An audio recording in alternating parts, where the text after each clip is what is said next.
Hey guys, welcome to Chem Galaxy. तो आज हम लोग अपने एल्केन्स के लेक्चर को वापस से कंटिन्यू करने जा रहे हैं और आज हम लोग केमिकल प्रॉपर्टीज ऑफ एल्केन्स के कुछ और रिएक्शंस देखेंगे। ठीक है, जैसे कि लास्ट लेक्चर में मैंने आप लोग को हेलोजिनेशन बताया था एल्केन्स का, सल्फोनेशन बताया था और नाइट्रेशन बताया था। बेसिकली सब्स्टिट्यूशन रिएक्शन एल्केन्स जो देता है वो बताया था। आज मैं आप लोग को आइसोमराइजेशन बताऊंगा कि एल्केन्स को किस तरह रिएक्ट कराएं ताकि हम लोग को उस एल्केन के आइसोमर्स मिले।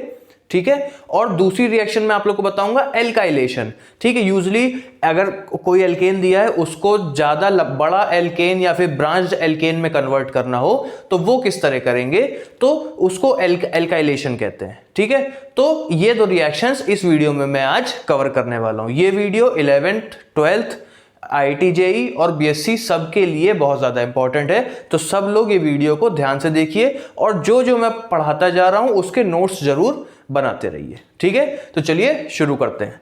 तो हेडिंग डाल लेते हैं। ठीक है, तो हेडिंग में सबसे पहले मैं आप लोग को बताऊंगा आइसोमराइजेशन। ठीक, तो हेडिंग डाल लो आप लोग भी, आइसोमराइजेशन।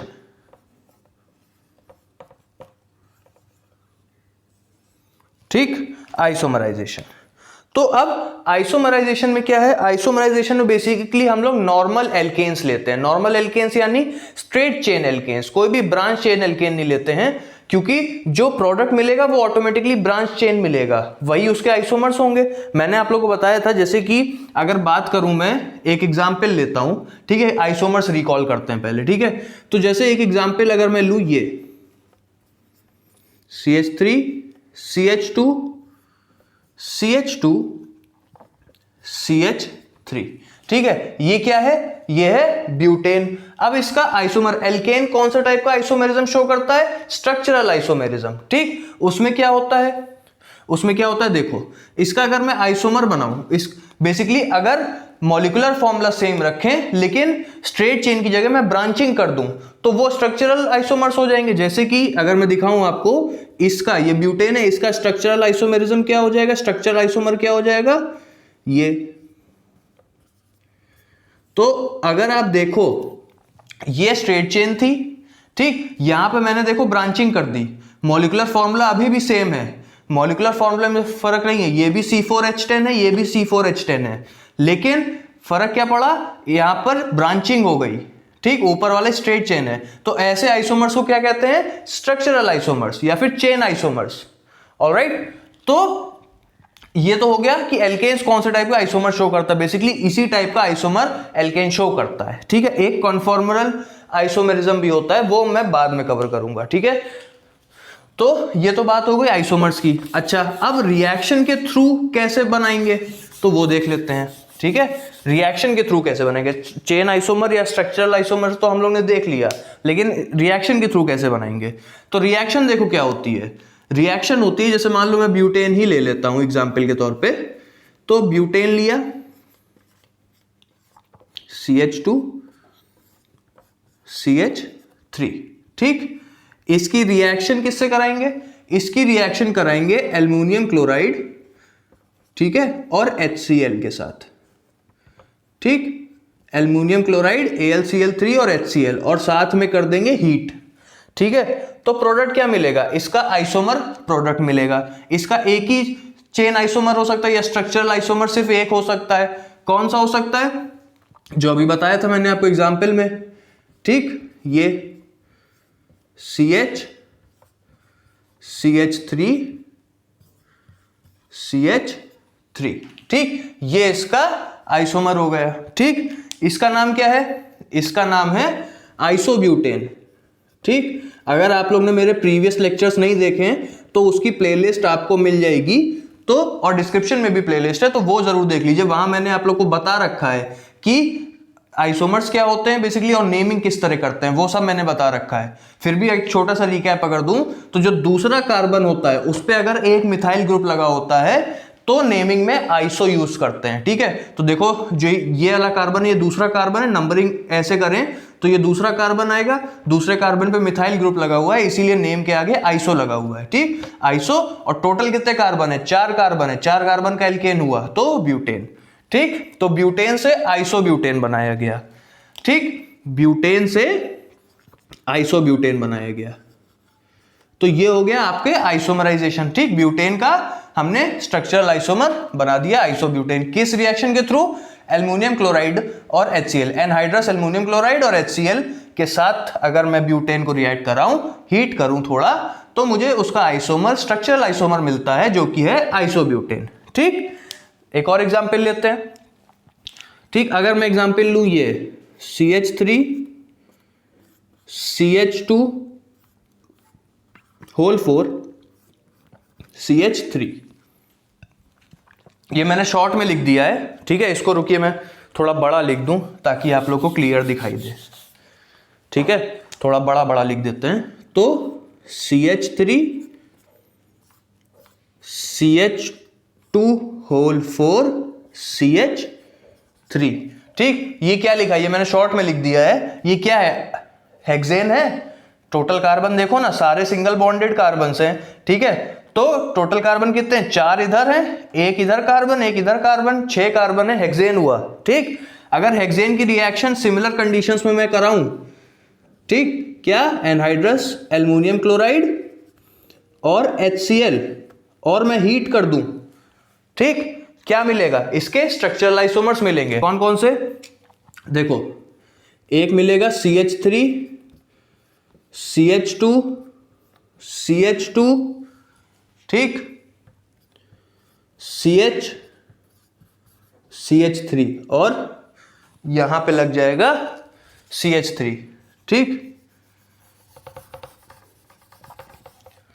यहां पे लग जाएगा CH3, एक ये मिलेगा। ठीक, 3 2 5 1 6 कार्बन। ठीक है, एक ये मिलेगा। दूसरा क्या मिलेगा? दूसरा मिलेगा CH3 CH2 CH2 CH3, और ये एक ये मिलेगा।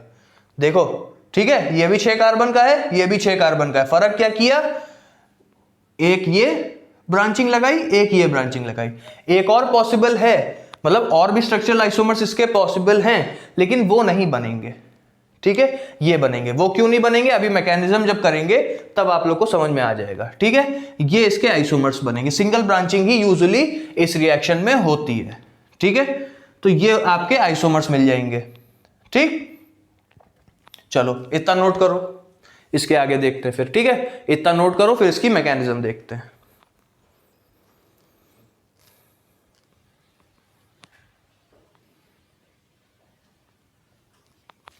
चलो, हो गया। चलो अब करते हैं मैकेनिज्म। ठीक, मैकेनिज्म करेंगे तो चीजें और समझ में आएंगी। ठीक है, अच्छा, ये सब रिएक्शन ऐसी हैं कि इनको डायरेक्ट आप मतलब याद नहीं कर पाओगे। ठीक है, मैकेनिज्म समझ लोगे तो प्रोडक्ट आराम से आप खुद ही बना लोगे। तो जैसे कि अगर मैकेनिज्म हेडिंग डाल लो, ठीक है, मैकेनिज्म में सबसे पहले मैंने ब्यूटेन का एग्जांपल लिया था, तो ब्यूटेन की ही रिएक्शन पहले देखते हैं। तो ब्यूटेन ले लेते हैं। ठीक है, CH3 CH2 CH2 CH3। ठीक, ये सबसे पहले क्या होगा, क्योंकि मैं हीट कर रहा हूं, है ना, मैं हीट कर रहा हूं, तो ये सबसे पहले एल्कीन में कन्वर्ट होगा।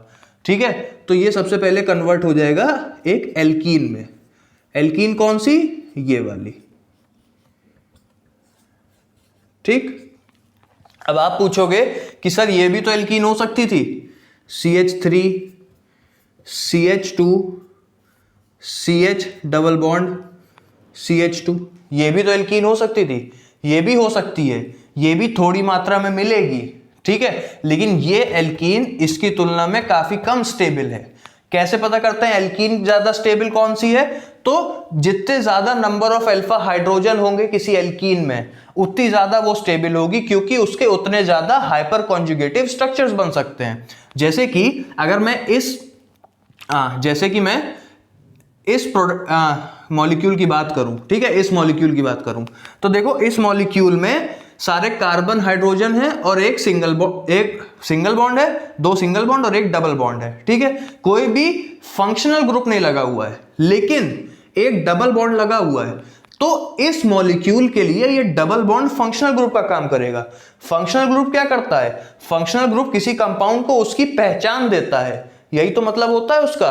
अगर CH3 CH2 है तो ये तो सिंपली इथाइल है ना, इसका क्या, ये तो एक अपनी आइडेंटिटी रखे हुआ इथाइल है सिंपल। अगर मैं यहां पे OH लगा दूं तो ये अल्कोहल में कन्वर्ट हो जाता है, ठीक। अगर मैं यहां पे COOH लगा दूं तो ये कार्बोक्सिलिक एसिड में कन्वर्ट हो जाता है, ठीक है। इसी तरह मैं कुछ और लगा दूं, अगर मैं यहां पे CHO लगा दूं तो ये एल्डिहाइड में कन्वर्ट हो जाता है। तो बेसिकली इस इथाइल ग्रुप को या फिर पूरे मॉलिक्यूल को पहचान कौन दे रहा है? जो फंक्शनल ग्रुप ऐड हो रहा है वही तो पहचान दे रहा है। अच्छा, सेम केस यहां पे भी है। अगर इसकी बात करें मॉलिक्यूल की, तो ये मॉलिक्यूल की एक यूनिक पहचान है, वो कौन दे रहा है? वो दे रहा है डबल बॉन्ड, ठीक है। ये एल्कीन है, तो एल्कीन क्यों है? क्योंकि डबल बॉन्ड है, तो उसकी पहचान कौन दे रहा है? डबल बॉन्ड दे रहा है। इसीलिए डबल बॉन्ड को यहां पे फंक्शनल ग्रुप की तरह कंसीडर कर सकते हैं, ठीक है। तो फंक्शनल ग्रुप से डायरेक्टली अटैच जो कार्बन होता है वो हो गया, ठीक है। ये डायरेक्टली अटैच्ड है, ये डायरेक्टली अटैच्ड है, ठीक है। फंक्शनल ग्रुप के जो कार्बन है उससे जो डायरेक्टली अटैच्ड कार्बन होता है वो क्या होता है? अल्फा कार्बन होता है, ठीक। ये जो है ये फंक्शनल ग्रुप हो गया अपना, ठीक। जो छोटा बॉक्स बनाया मैंने ये फंक्शनल ग्रुप हो गया। इसके कार्बन से जो डायरेक्टली अटैच्ड कार्बन है वो अल्फा कार्बन होगा, ठीक। तो ये अल्फा कार्बन, सेम केस इधर ये अल्फा कार्बन, ठीक। अल्फा कार्बन से 3 हाइड्रोजन जुड़े हैं, इस अल्फा कार्बन से भी 3 हाइड्रोजन जुड़े हैं। अल्फा कार्बन से जुड़े हुए हाइड्रोजन्स को अल्फा हाइड्रोजन्स कहते हैं। तो इसके पास टोटल 6 अल्फा हाइड्रोजन्स हैं। अब इस मॉलिक्यूल की बात करते हैं, ठीक। इस मॉलिक्यूल में देखो फंक्शनल ग्रुप ये हो गया, ठीक है। उससे जुड़ा एक ही कार्बन है, ठीक। उससे जुड़ा एक ही कार्बन है, उसके पास 2 अल्फा हाइड्रोजन्स हैं सिर्फ, ठीक। ये तो बीटा कार्बन हो गया, मैं सिर्फ अल्फा हाइड्रोजन की बात कर रहा हूं।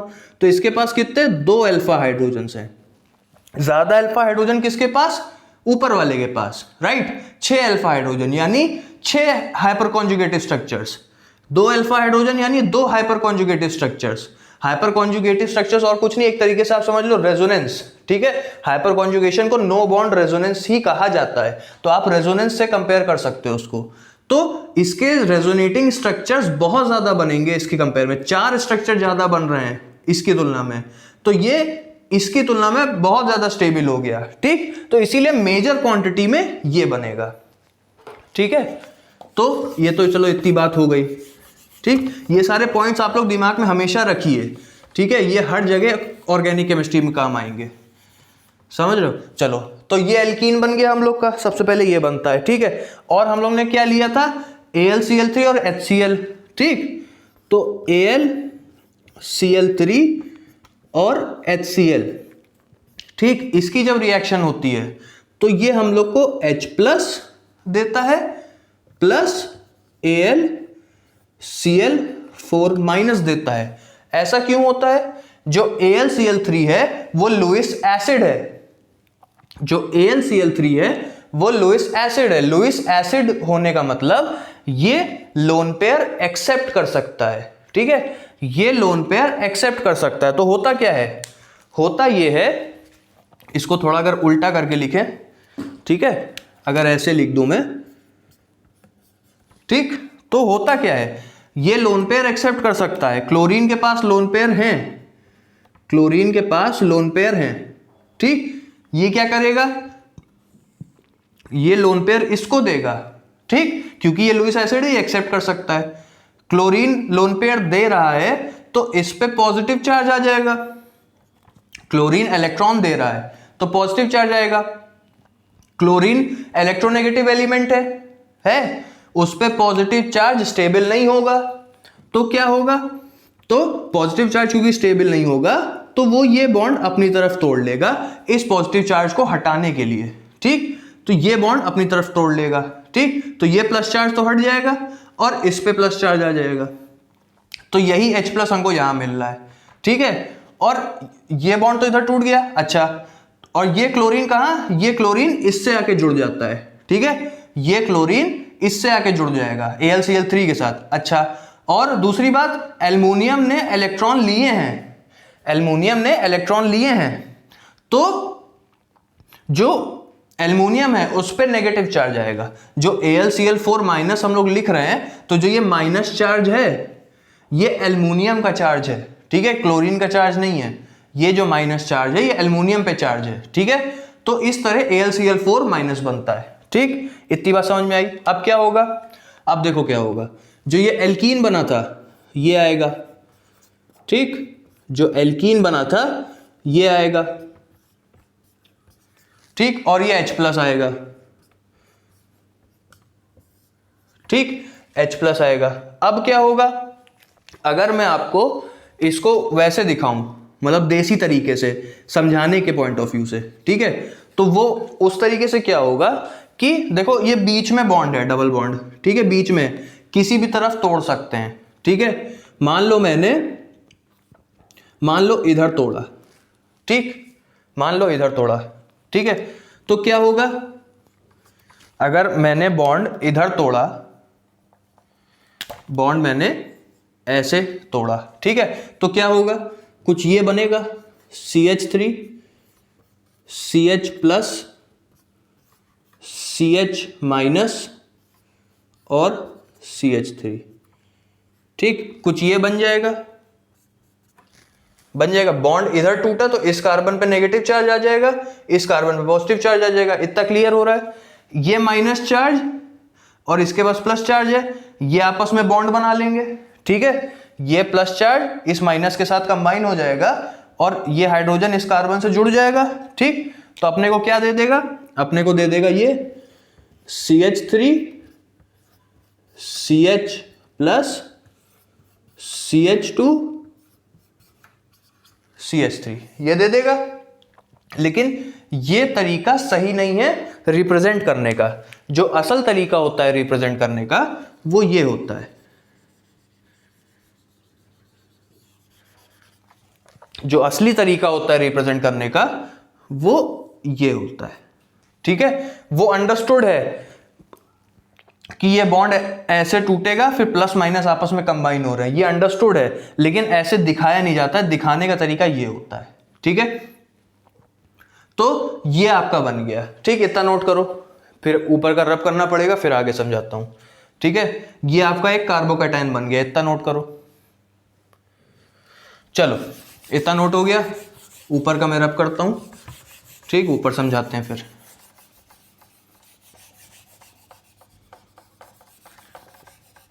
आप लोग नोट्स जरूर बनाते रहिए, क्योंकि ये सब कितनी बार मेरा वीडियो देखोगे, नोट्स बना लोगे तो सीधा कॉपी उठाई फटाक से देख लिया, है ना।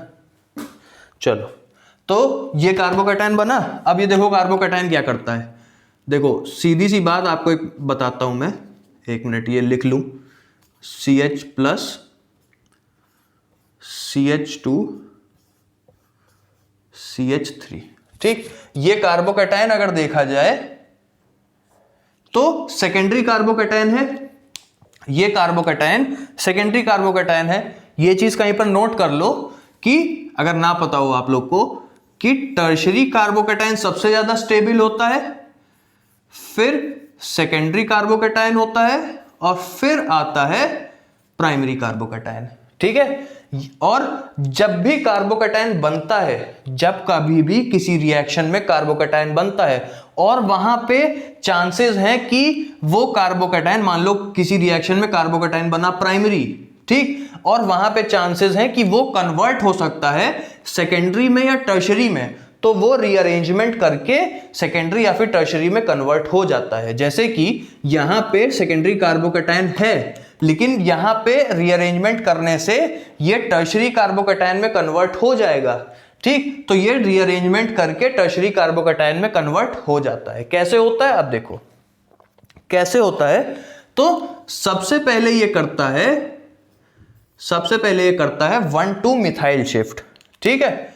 यहां पर लिख लो 1,2 मिथाइल शिफ्ट, ठीक, 1,2 मिथाइल शिफ्ट। उसमें क्या होता है, 1,2 मिथाइल शिफ्ट में क्या होगा, ये बॉन्ड ऐसे टूटेगा, ठीक, ये बॉन्ड ऐसे टूटेगा, इस पे माइनस आएगा क्योंकि इस तरफ टूटा, इस पे प्लस आएगा, ठीक। ये मैं अलग अलग दिखा रहा हूं, ये एक ही स्टेप में होता है। ये मत सोचना कि एक स्टेप में ये टूटता है तो अगल बगल प्लस चार्ज आ जाते हैं तो कैसे हो सकता है, अनस्टेबल हो जाएगा। ये सब एक ही साथ होता है, एक ही स्टेप में, वो समझाने के लिए अलग अलग मैं बता रहा हूं, ठीक है। तो होता क्या है, ये बॉन्ड ऐसे टूटता है, इस पे माइनस आएगा, इस पे प्लस आएगा, उसी के साथ साथ क्या हो जाता है, ये बॉन्ड, ये कार्बन इससे बॉन्ड बना लेता है, ठीक है। ये टूटना और ये बनना एक ही साथ होता है। तो क्या मिलेगा, मिलेगा ये CH3, ठीक, CH3 CH2 प्लस, ठीक, ये मिल जाएगा, ठीक है। इतना समझ में आया आप लोग को, चलो इतना समझ में आया, आगे चलते हैं, ठीक। अब आप सोचोगे कि सर रीअरेंजमेंट तो किया, उसके बाद भी कार्बोकैटायन तो बना नहीं, उल्टा ये तो डिग्रेड हो गया, सेकेंडरी कार्बोकैटायन से प्राइमरी कार्बोकैटायन में चला गया। तो अभी चीजें खत्म नहीं हुई हैं, अभी और कुछ होगा इसमें, देखो क्या होगा। इसके बाद इसको मैं यहां लिखता हूं, CH3 CH2 प्लस और CH3। अब यहां पे क्या होगा, यहां पे अब एक चीज और होगी, ठीक, यहां पे अब एक चीज और होगी जिसको कहते हैं 1,2 हाइड्राइड शिफ्ट, ठीक है। 1,2 हाइड्राइड, हाइड्राइड यानी H-, ठीक, हाइड्राइड शिफ्ट, 1,2 हाइड्राइड शिफ्ट होगा। 1,2 हाइड्राइड शिफ्ट का किससे होगा, ये वाला जो हाइड्रोजन है इससे होगा। तो होगा क्या, ये बॉन्ड ऐसे टूट जाएगा, ठीक, ये बॉन्ड ऐसे टूट जाएगा, तो हाइड्रोजन पे नेगेटिव चार्ज, इस कार्बन पे पॉजिटिव चार्ज, ठीक, ये H- इस कार्बन से आके जुड़ जाएगा, ठीक। तो 1,2 हाइड्राइड शिफ्ट, ठीक है। तो प्रोडक्ट क्या मिलेगा हम लोग को, प्रोडक्ट मिलेगा CH3, ठीक, CH3, ठीक, और यहां पे प्लस। अब अगर तुम देखो तो जो ये है, ठीक, ये है, ये अपना हो गया टर्शरी कार्बोकैटायन, ठीक। दो रीअरेंजमेंट किए, सबसे पहले मिथाइल का शिफ्ट किया, उसके बाद हाइड्राइड का शिफ्ट किया, ठीक, तब जाके ये टर्शरी कार्बोकैटायन में कन्वर्ट हो गया, ठीक। तो ये तो अपना बन गया टर्शरी कार्बोकैटायन शिफ्टिंग के थ्रू, ठीक। इतना नोट करो, आगे चलते हैं। समझते चलोगे, कोई भी चीज टफ नहीं लगेगी, मैकेनिज्म बहुत आसान होती है, कभी भी घबराने की जरूरत नहीं मैकेनिज्म से। मैकेनिज्म समझ में आ गई तो रिएक्शन तो यूं होती है फिर, ठीक है। इतना नोट हो गया, चलो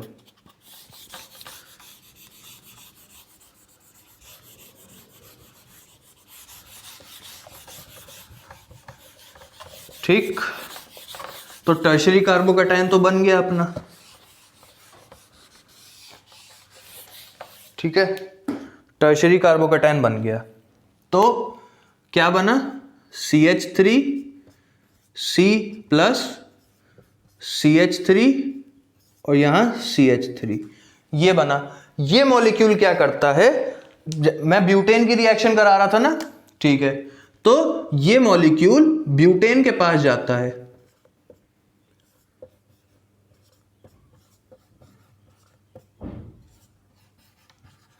ठीक, ये मॉलिक्यूल ब्यूटेन के पास जाता है, ऑलराइट।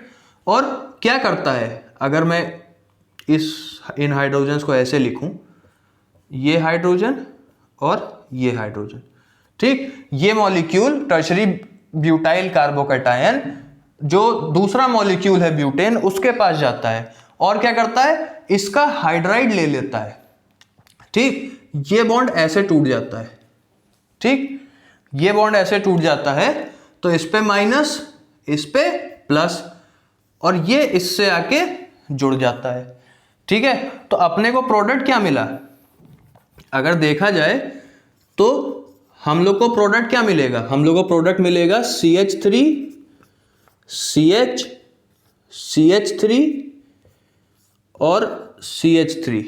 ठीक, ये तो हम लोग का प्रोडक्ट हो गया। ठीक, ये क्या है, ये आइसोमर है, ब्यूटेन का आइसोमर था ये, है ना। तो हम लोग को प्रोडक्ट अपना आइसोमर मिल गया। साथ ही में क्या मिला, साथ ही में हम लोग को ये मिलता है CH3 CH CH2 CH3 plus. ठीक, साथ ही में ये कार्बोकैटायन फिर से मिल गया। अगर आप अपनी मैकेनिज्म पीछे से देखो तो जब क्या कहते हैं, जो एल्कीन बनी थी ब्यूटेन से, जो पहले एल्कीन बनी, वो फिर H+ से रिएक्ट करने के बाद यही कार्बोकैटायन देता था। ठीक, यही कार्बोकैटायन फिर 1,2 मिथाइल शिफ्ट 1,2 हाइड्राइड शिफ्ट के बाद इस कार्बोकैटायन में कन्वर्ट होगा।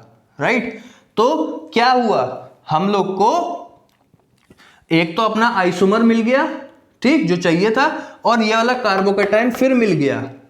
राइट, और तो ये स्टेप कंटिन्यू होते रहते हैं। आइसोमर मिलता है, कार्बोकैटायन फिर मिल जाएगा, फिर वो टर्शरी में कन्वर्ट करेगा, दूसरे मॉलिक्यूल से रिएक्ट करेगा, आइसोमर देगा, कार्बोकैटायन देगा, फिर ये टर्शरी में कन्वर्ट होगा, दूसरे मॉलिक्यूल से हाइड्राइड ले लेगा, अपना प्रोडक्ट देगा, कार्बोकैटायन देगा। तो ये स्टेप जो है वो होते रहते हैं। ठीक है, रिपीट होते रहते हैं जब तक कि सारा ब्यूटेन आइसोब्यूटेन में कन्वर्ट ना हो जाए। ठीक है, तो ये तो पूरी बात हो गई आइसोमराइजेशन की, तो इसको नोट कर लो। ठीक है, इसके बाद चलते हैं दूसरी रिएक्शन पे, एल्काइलेशन। इसको नोट कर लो। ठीक है, हो गया, चलो।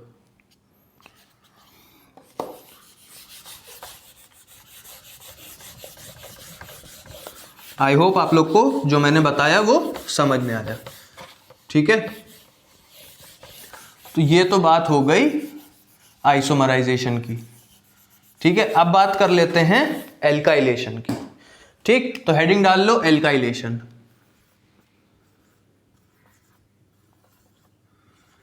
एल्काइलेशन, ठीक है, एल्काइलेशन हेडिंग डाल लो। अब देखो एल्काइलेशन में क्या करते हैं, तो एल्काइलेशन में जनरली एक एल्केन और एक एल्कीन की रिएक्शन कराते हैं। ठीक है, एल्केन किस टाइप का, ऐसे टाइप का एल्केन जिसमें टर्शरी हाइड्रोजन हो। ठीक है, और उसी के करस्पॉन्डिंग जो एल्कीन होती है वो ली जाती है।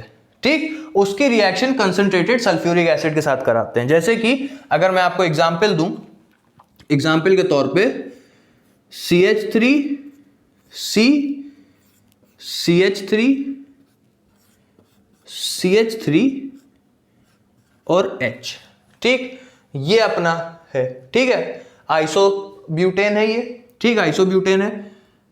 ठीक है, तो अगर तुम देखो तो ये जो हाइड्रोजन है ये टर्शरी हाइड्रोजन है अपना। ठीक, अच्छा, इसी का करस्पॉन्डिंग जो एल्कीन होगा, यानी कि जो तुम टर्शरी हाइड्रोजन वाला एल्केन ले रहे हो उससे जो एल्कीन बनती है वो लेते हैं इधर।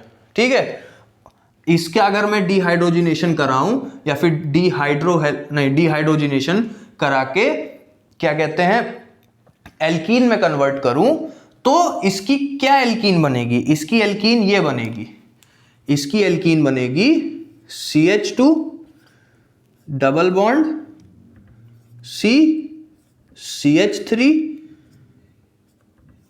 CH3। ठीक है, इसकी एल्कीन ये बनती है, इसको क्या कहते हैं आइसोब्यूटिलीन। ठीक है, तो ऐसा ही मिक्सचर लेना है, मतलब जो टर्शरी हाइड्रोजन वाला कार्ब एल्केन ले रहे हो उससे जो एल्कीन बनती होगी वो एल्कीन लेनी है। ठीक, ऐसा मिक्सचर लेना है। ठीक है, तो आइसोब्यूटेन से क्या एल्कीन बनती है, आइसोब्यूटिलीन। तो हम लोग रिएक्शन कराएंगे आइसोब्यूटेन और आइसोब्यूटिलीन की। किसके साथ कराएंगे, इसकी रिएक्शन कराएंगे कंसंट्रेटेड सल्फ्यूरिक एसिड। ये बहुत थोड़ी मात्रा में चाहिए होता है, जो कंसंट्रेटेड सल्फ्यूरिक एसिड है ये 1-2 बूंद चाहिए रिएक्शन स्टार्ट करने के लिए, उसके बाद रिएक्शन अपने आप प्रोसीड होती रहती है। प्रोडक्ट क्या मिलता है, प्रोडक्ट हम लोग को मिलता है ये CH3 CH3 CH3, ठीक, ये तो अपना आइसोब्यूटेन का ही पार्ट है, ठीक है। साथ में CH2, ठीक, CH3, ठीक है, और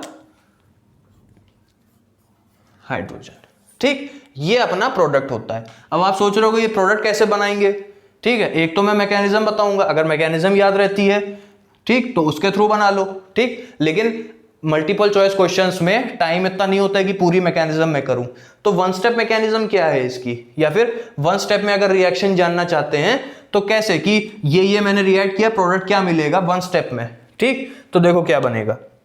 तो सीधी सी बात ये याद रखो कि ये बॉन्ड ऐसे तोड़ना,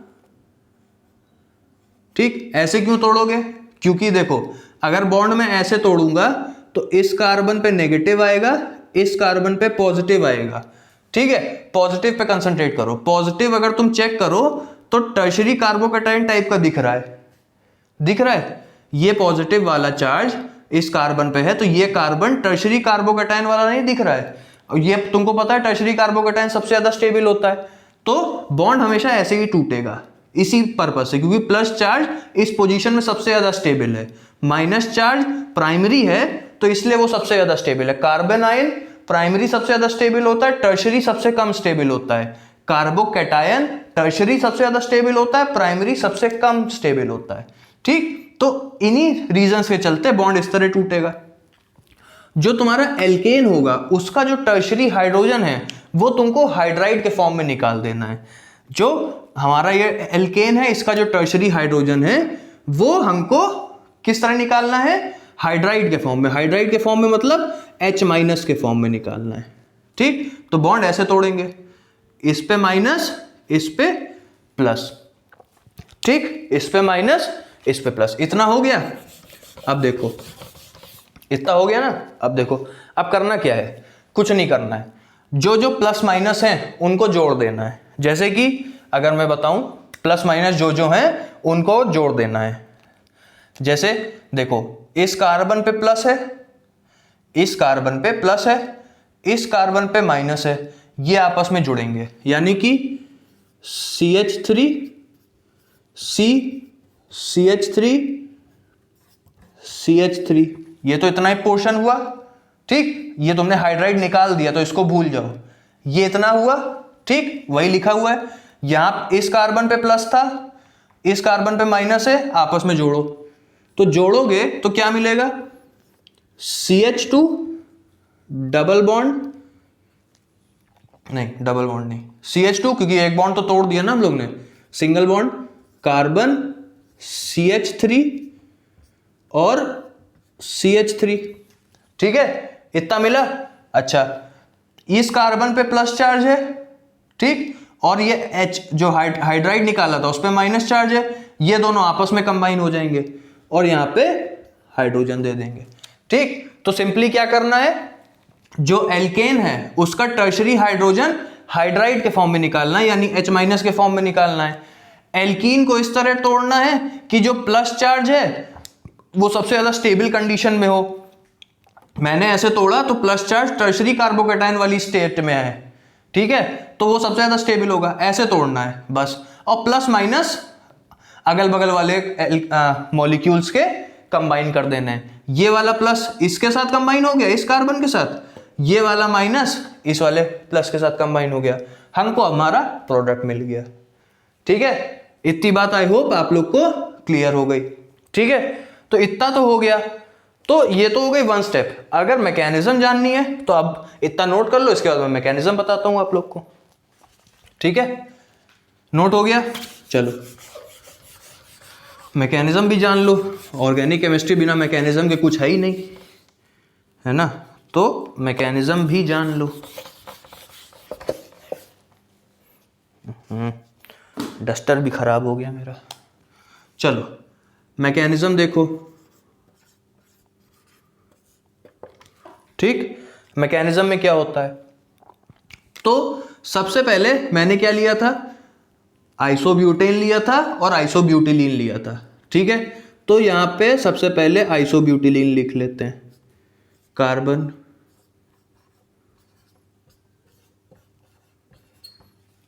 ठीक, आइसोब्यूटिलीन हो गया।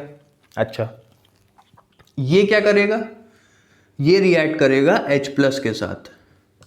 ये H+ कहां से आया, जो कंसंट्रेटेड सल्फ्यूरिक एसिड लिया था उसका H+ है, ठीक है, 2-3 ड्रॉप लिए थे उसका है, ठीक। यहां मैं लिख दूं चाहो तो,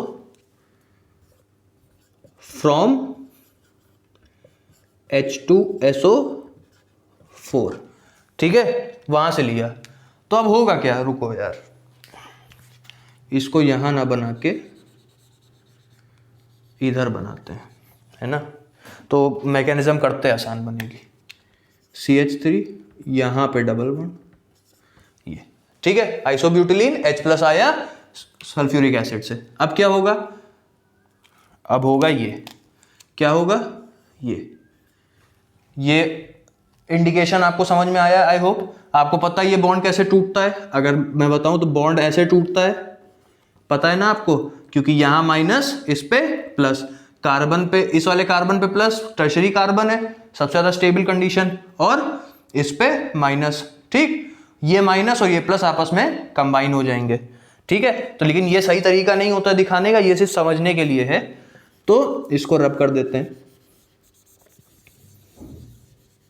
ठीक। तो ये हो जाएगा, तो मिलेगा क्या, मिलेगा ये, जब ये रिएक्शन हो जाएगी तो मिलेगा ये CH3C, CH3 प्लस, ठीक है, ये मिल जाएगा। ऑलराइट, ये क्या है, टर्शरी कार्बोकैटायन है अपना, है, ये है टर्शरी कार्बोकैटायन, ठीक है। अब देखो इसके बाद क्या होगा, इतना नोट करो, ठीक है, इतना नोट हो गया।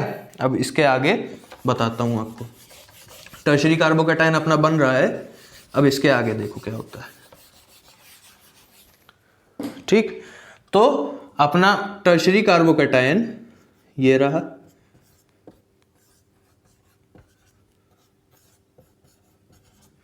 ठीक, ये टर्शरी कार्बोकैटायन है, ये दूसरे आइसोब्यूटिलीन के मॉलिक्यूल से रिएक्ट करेगा, ये जो दूसरा आइसोब्यूटिलीन का मॉलिक्यूल है उससे रिएक्ट करेगा, ठीक, दूसरे आइसोब्यूटिलीन के मॉलिक्यूल से रिएक्ट करेगा। किस तरीके से रिएक्ट करेगा, उसी तरीके से, ये, ठीक। ये इंडिकेशन आई होप आप लोग को समझ में आ गया है अब, हाँ।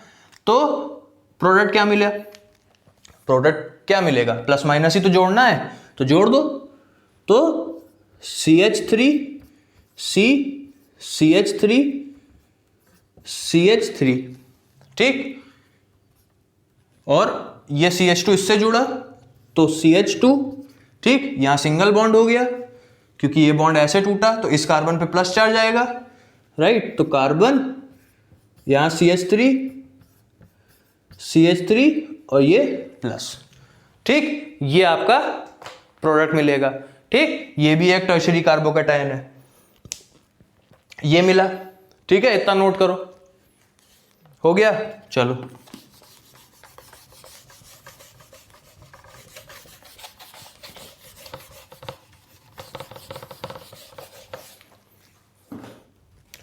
तो क्या था अपना, CH3, CH3, CH3, CH2, CH3, CH3 और यहां पे प्लस, ठीक, ये था। अच्छा, दो आइसोब्यूटिलीन मॉलिक्यूल आपस में करके इतना बना दिए, ठीक है। अब हमने आइसोब्यूटिलीन के अलावा आइसोब्यूटेन भी तो लिया था, तो अब आइसोब्यूटेन का काम आएगा। क्या काम आएगा, तो आइसोब्यूटेन का, ये रहा अपना आइसोब्यूटेन,